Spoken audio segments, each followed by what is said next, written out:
예, 오늘 주일 예배 참여하신 성도 여러분들 다시금 환영하고 다 축복합니다. 예, 지난 주일 우리 교회 창립 22주년 감사 예배를 드렸습니다. 어떠셨습니까?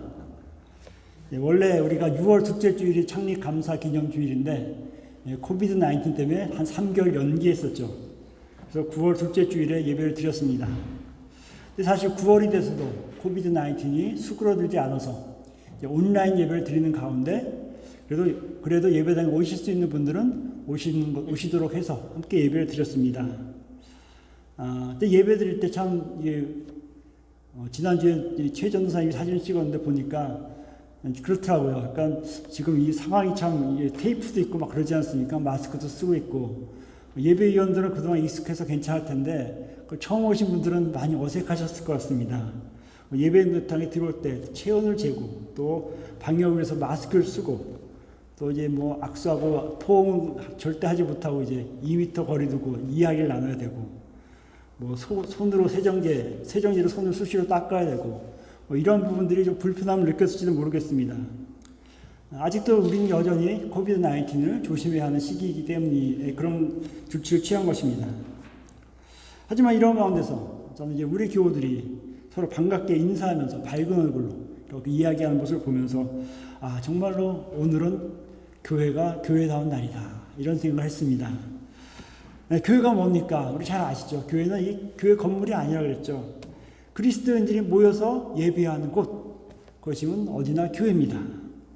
그리스도인들이 모임, 성도들의 모임, 성도들의 예배가 이루어지는 곳, 그것이 바로 교회라는 것이죠.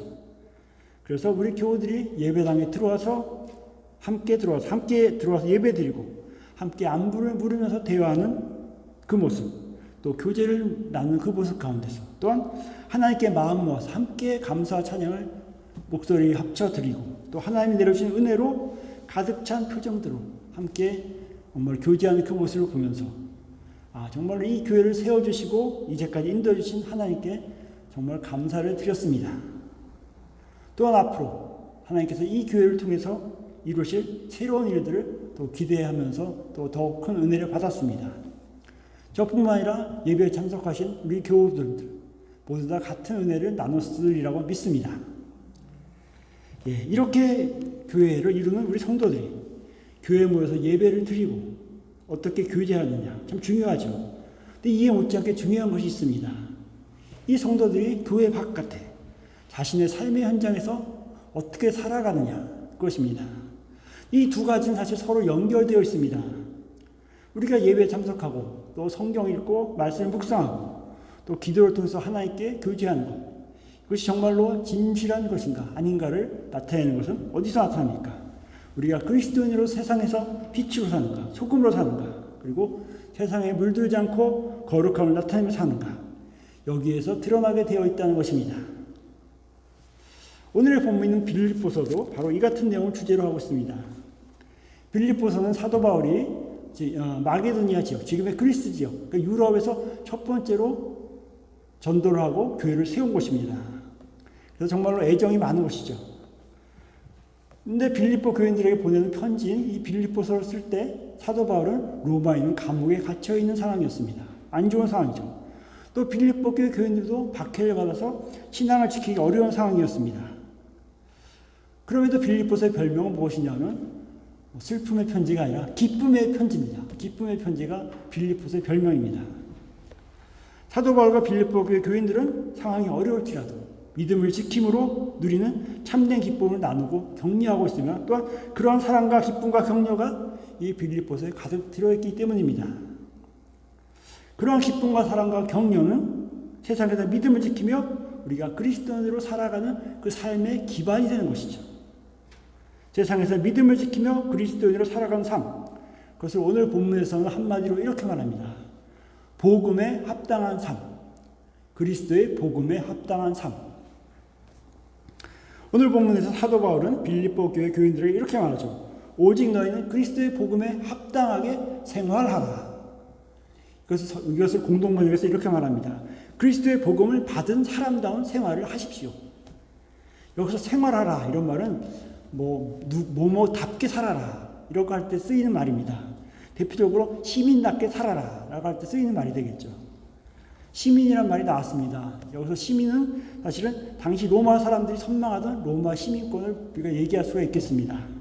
그런 시민권을 가진 사람들이 자신의 권리와 의무를 누리며 살듯이 그리스도인도 그렇게 자신의 권리와 의무를 다하며 살아라라고 그런 말씀이겠죠. 당시 로마 시민권을 가진다는 것은 유럽과 중동을 이렇게 제패하고 있던 로마 제국 내에서는 참 큰 특권입니다. 그런데 로마 시민으로서 누린 특권이 이 시민권에 있는 것뿐만 아니라 시민의 의무가 뭡니까? 전쟁에도 참여해야 되고 또 세금도 내야 되고 나라에 법정하는 그런 의무가 있다는 것입니다. 이 시대도 해외로 이민 간 사람들 많죠. 우리 여기도 마찬가지인데 해외로 이민 간 사람들의 목표는 시민권을 받는 것입니다. 근데 그 나라의 시민권을 받는다는 것은 뭡니까? 그 나라의 시민으로 권리를 누릴 뿐 아니라 의무를 다해야 한다는 것을 얘기하는 것이죠. 그런데 만약 누군가가 시민이라고 하면서 온갖 권리를 다 누리면서 의무는 다하지 않고 이렇게 여리저리 빠져나간다면 참 얄밉겠죠. 예, 그럴 겁니다. 우리 그리스도인들은 어떻습니까? 우리 그리스도인들은 세상 속에 살지만 거룩함으로 세상과 구별된 사람입니다. 이 세상 나라의 시민으로 살지만 영원한 하나님 나라의 백성이라는 것이죠. 다시 말해서 우리 그리스도인들은 바로 하나님 나라의 시민권을 소유한 사람이란 겁니다. 오늘 바울이 성도들에게 복음에 합당하게 생활하라 라고 한 것은 복음을 받은 자들은 하나님 나라의 시민답게 이 세상에 살아가라 라는 그 말을 하고 있는 것입니다. 바로 그 삶이 복음에 합당한 삶인 것이죠. 본문은 복음에 합당한 삶이 어떤 것인지 크게 세 가지로 우리에게 알려주고 있습니다. 첫째는 협력하며 사는 것입니다. 27절에 내가 너희에게 가거나 떠나 있으나 너희가 한 마음으로 서서 한 뜻으로 복음의 신앙을 위하여 협력하는 것. 이렇게 말합니다. 복음의 신앙을 위하여 협력하는 것. 1차 세계대전 때 영국의 전투기와 독일의 전투기가 공중전을 벌였습니다. 처음에. 근데 공중전을 벌였는데 영국군이 연전연패. 한 번도 못 이기고 계속 당하는 거예요. 사실 비행기 성능도 비슷하고 조종사의 능력도 거의 비슷하고 떨어지지 않습니다. 그런데 왜 이렇게 싸우기만 하면 참패를 하나. 그래서 연구를 해봤더니 이유가 있었습니다. 공중전을 할 때 영국의 비행기들은 혼자서 날아다니면서 이제 상대를 공격하지만 독일의 비행기들은 편대를 이어서 두 대, 세 대 함께 같이 날아다니면서 상대를 공격했다는 것이죠. 그래서 계산을 해보니까 그 당시 이제 비행기에서 기관총으로 쏘면 한 2.5m 직경안에 있는 비행기를 맞출 수 있었는데 두 대, 세 대가 편대를 맞추면 2.5m가 아니라 250m 반경에 있는 비행기가 다 들어간다는 겁니다. 이렇게 싸우니까 영국군이 당할 수가 없었어요, 처음에. 그래서 나중에 그것을 발견하고서 그 작전을 해서 그 다음부터 대등한 전투를 벌였다고 합니다. 우리 흔히 자연에 보면 이게 새들이 많죠. 특히 기러기라는 새들이 있습니다. 먼 곳을 날아가는 새인데 이 기러기가 날아갈 때 어떻게 날아갑니까? 보통 이렇게 하늘 높이 떠서 여러 마리가 쭉 날아갈 때 V자를 이어서 날아가죠. 예, V자를 이어서 쭉 날아갑니다. 근데 이렇게 V자로 날아가는 이유가 있다고 하죠. 예. 이렇게 함께 V자를 이어서 날아갈 때 공기의 저항을 덜 받게 돼서 훨씬 적은 힘으로 훨씬 멀리 날아갈 수 있다는 것입니다. 맨 앞에 V자의 끝에 있는 새가 다 이제 바람의 저항을 받으면서 가는 것이죠. 그럼 나머지 새들이 편안하게 간다는 겁니다. 그래서 앞에 새가 지치면 바꿔가면서 계속해서 편안한 힘으로 날아간다는 것입니다. 이것이 협력의 힘입니다. 오늘 본문에서 협력이란 말이 나왔습니다. 이 협력은 뭡니까? 보통 운동 경기에서 승리하기 위해서 합심으로 하나가 돼서 이렇게 협조하는 그런 모습을 나타내기 위해서 합니다. 그리고 스포츠 좋아하시는 분들 많지 않습니까? 축구, 야구, 농구. 이 단체 경기에서는 누구 한 사람 잘한다고 이길 수 있는 게 아니죠. 예. 팀워크가 중요하죠. 여러 사람이 힘을 합치는 것이 중요합니다. 선수 하나하나가 협력해서 한 마음으로 하나같이 움직일 때 그 경기에서 승리할 확률이 더 높아진다는 것입니다. 우리의 믿음의 생활, 신앙생활 홀로 하는 것이 아니죠. 함께 하는 것입니다. 그리스도인들이 함께 모여 예배하고 교제하는 그곳, 교회, 공동체를 이뤄서 함께 하는 것이 우리의 신앙생활인 것입니다. 함께 힘을 모아 서로 격려하고 위로함으로 복음에 합당한 삶을 살 수 있도록 이끄는 것, 그것이 바로 교회, 그리스도인들의 공동체인 것입니다. 지금 코비드-19로 인해서 우리 성도들의 모임이 사실 많이 제한되고 있습니다. 그래서 홀로 고립되어 있기 쉽죠. 물론 홀로 고립된 가운데 더 큰 은혜를 받을 수 있습니다. 홀로 골방에서 기도할 수 있고 찬양할 수 있습니다. 하지만 혼자서는 하나님 나라의 시민답게 살 수가 없다는 겁니다. 시민답게 살려면 같이 살아야 된다는 것이죠. 서로 신앙을 나누고 격려하는 데서 하나님 나라의 시민의 모습이 나타납니다. 우리 교회 성도들도 지금 현재 함께 모이기 어려운 상황이지만 이런 상황 속에서도 여러 가지 방법으로 서로 안부도 묻고 고민도 나누고 서로 격려하며 협력할 때 복음에 합당한 삶을 살 수 있을 것입니다. 우리 성도들은 예수 그리스도를 믿음으로 하나로 된 형제와 자매 아닙니까? 시편에 이런 말씀이 있죠. 형제가 연합하여 동거함이 어찌 그리 선하고 아름다운가. 연합함이 얼마나 선하고 아름다운가 말합니다. 주의 몸된 교회를 세우는데 힘써 협력하는 성도들이 되기 바랍니다. 그래서 복음에 합당하게 살아가는 우리 성도들이 되기를 바랍니다. 두 번째 특징은 두려워하지 말고 담대하라는 것입니다. 28절에 이렇게 말합니다. 무슨 일이든지 대적하는 자들 때문에 두려워하지 아니하는 이 일을 듣고자 함이라. 이것이 저희에게는 멸망의 증거요 너희에게는 구원의 증거니. 대적하는 자, 적이죠 적. 이 대적하는 사람들은 이런 말의 뜻을 얘기할 수 있습니다. 반대하는 사람, 더 정확하게는 하나님의 뜻을 거슬러서 자꾸 방해하는 사람, 이런 사람들이 대적자라는 겁니다. 당시 빌립보 교회에 대적자들이 많았겠죠. 이방인으로도 있었고 유대인으로도 있었고 로마 정부도 있었을 겁니다. 이들은 복음 전파를 방해했고 믿는 사람들의 신앙을 넘어뜨리려고 했습니다. 하지만 바울은 이 같은 고난과 박해 속에서도 뭡니까? 이 대적자들을 우선 두려워하지 말아라. 용기와 인내를 가지고 온몸으로 싸워가라 라고 격려합니다. 오늘날에도 우리 신앙에 대적자들이 많습니다. 우리 신앙 넘어뜨리려고 합니다.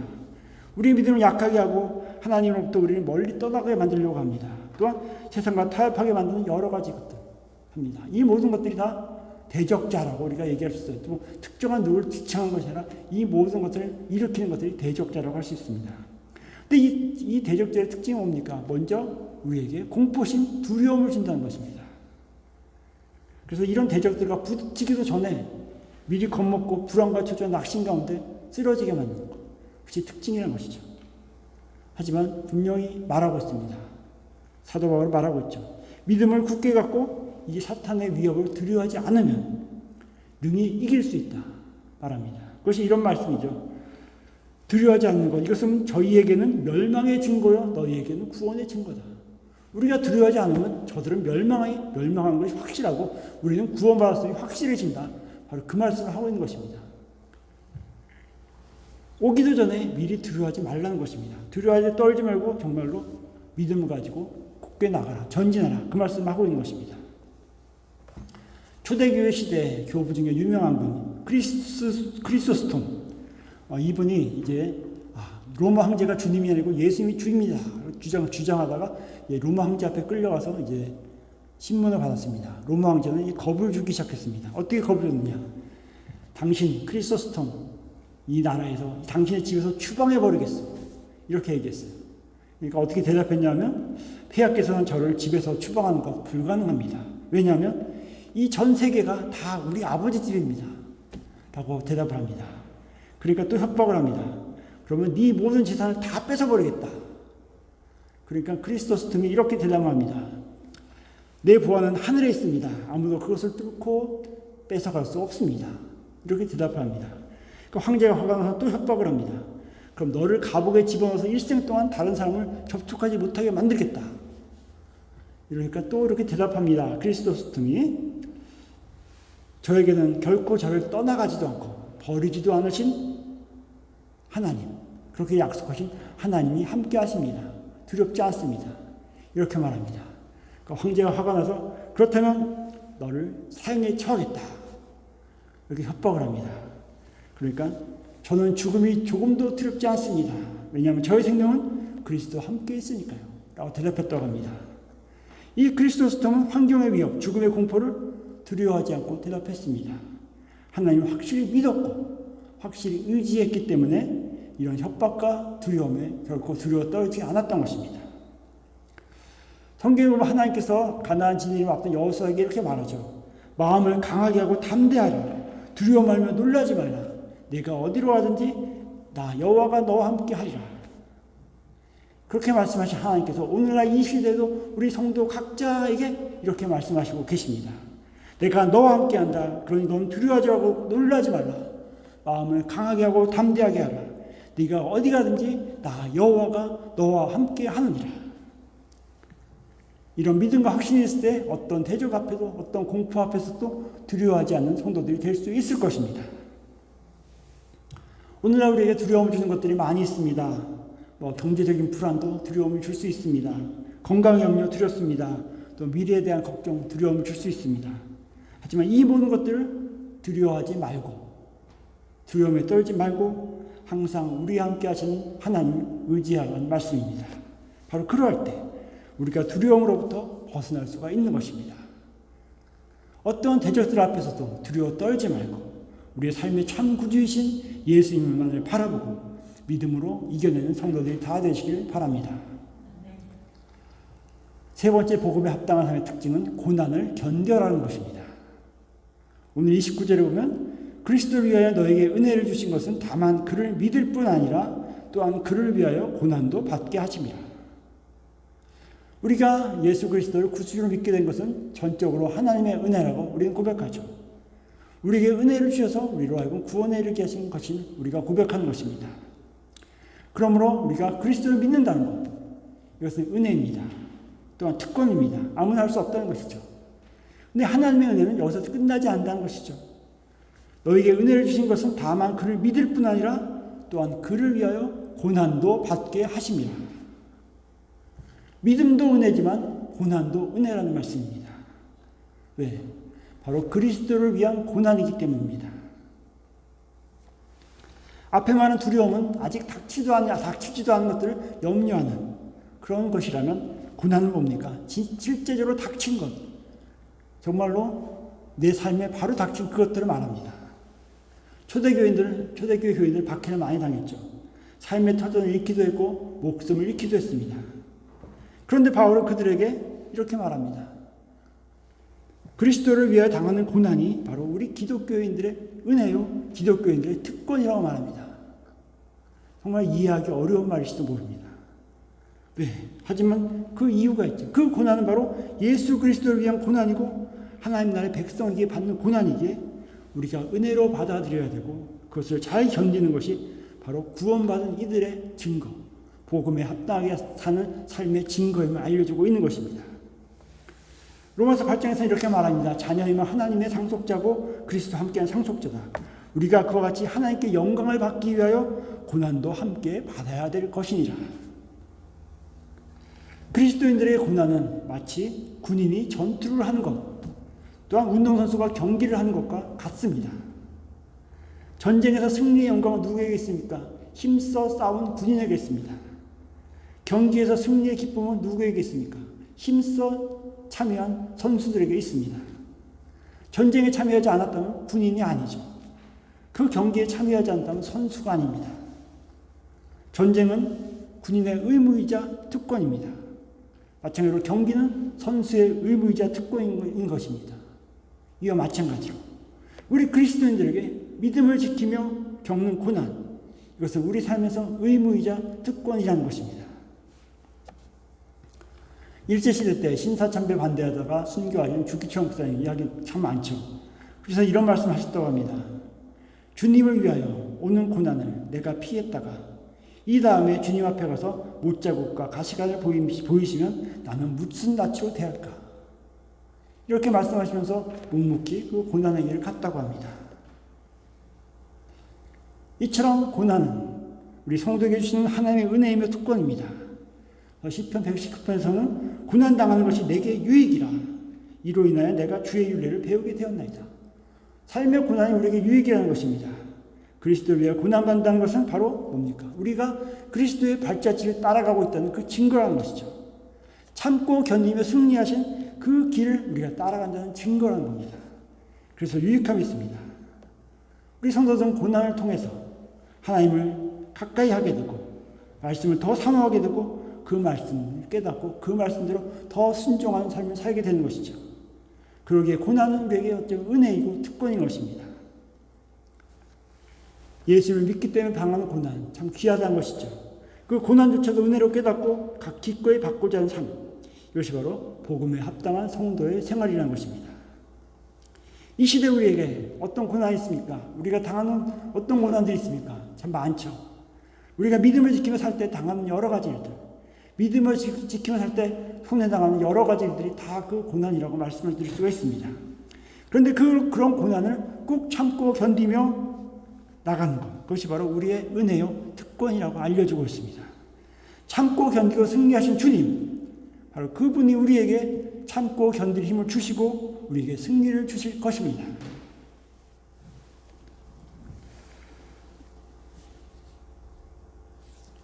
우리 그리스도인들에게 복음에 합당한 생활은 무엇입니까? 오늘 말씀 정리하면 한마음 한뜻으로 협력해서 주님의 몸된 교회를 세우는 것입니다. 그리고 대적들을 두려워하여 신앙의 뒷걸음질 치는 것이 아니라 오직 믿음으로 주님을 바라보고 전진해 나가는 것입니다. 또한 그리스도를 위한 고난을 기꺼이 참고 견딤으로 그리스도의 영광에 함께 동참하는 것입니다.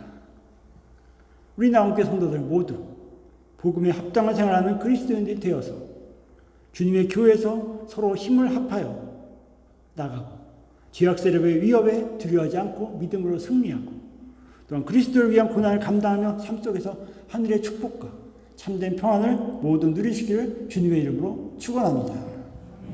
네, 기도드리겠습니다. 하나님 아버지, 우리를 사랑하셔서 하늘나라 소망 주시고 이 땅에서 주님의 뜻에 따라 살게 함을 감사드립니다.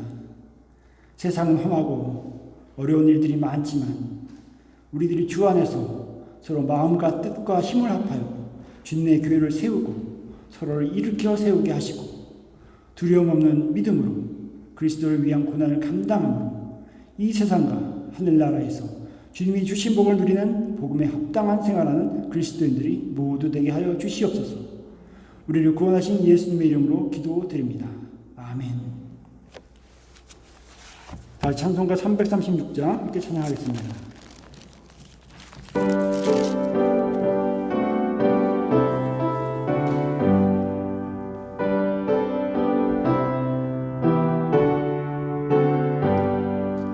환난과 핍박 중에도 성도는 신앙 지켰네.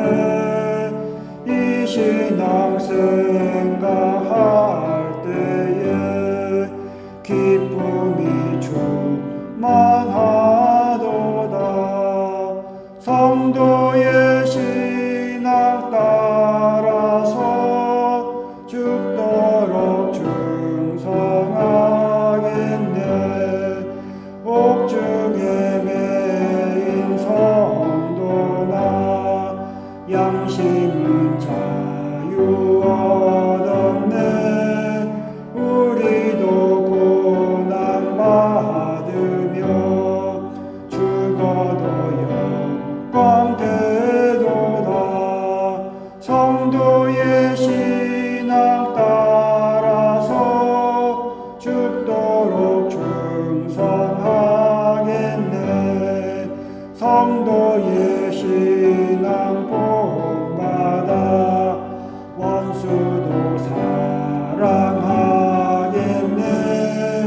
인자한 언어 행실로 이 신앙 전파하리라. 성도의 신앙 따라서 죽도록 충성하겠네.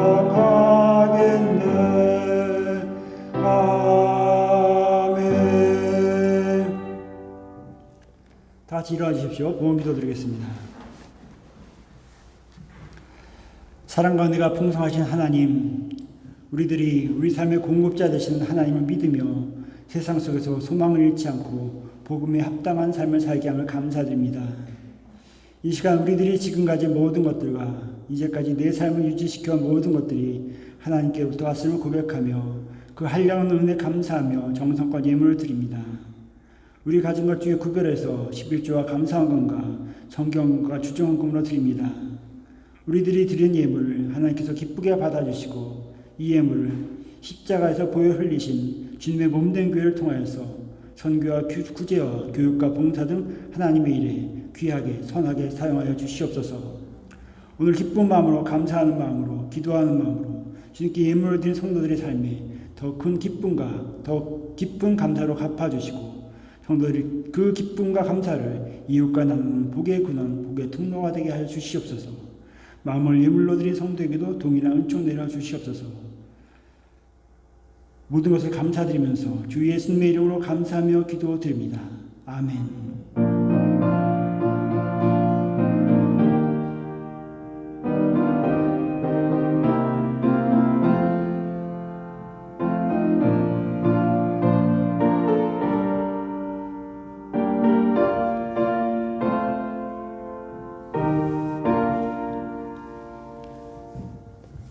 다 같이 오직 믿음으로 1절 찬양하겠습니다.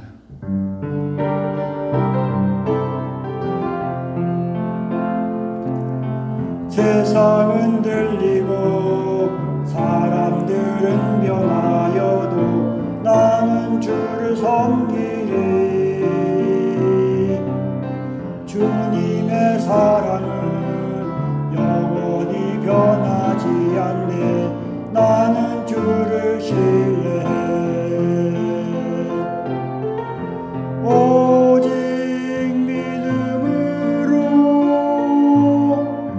믿음으로 내가 살리라. 오직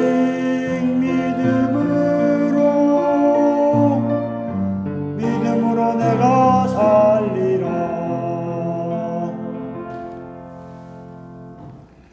지금은 십자가 지심으로 우리를 죄에서 구원하신 주 예수 그리스도의 은혜와 사랑하는 아들 우리에게 보내신 하나님의 한량없는 사랑과 우리와 함께 계셔서 우리의 삶을 생명의 길로 인도하시는 성령님의 감화 감동 인도 교통하심이 코비드-19로 인해 어려운 시대 속에 살고 있지만 서로 협력하며 두려움 없는 믿음으로 고난을 이기며 하늘의 복을 함께 누리기를 원하는 사랑하는 성도들의 머리에 이제로부터 영원까지 함께 하시기를 간절히 축원하옵나이다. 아멘.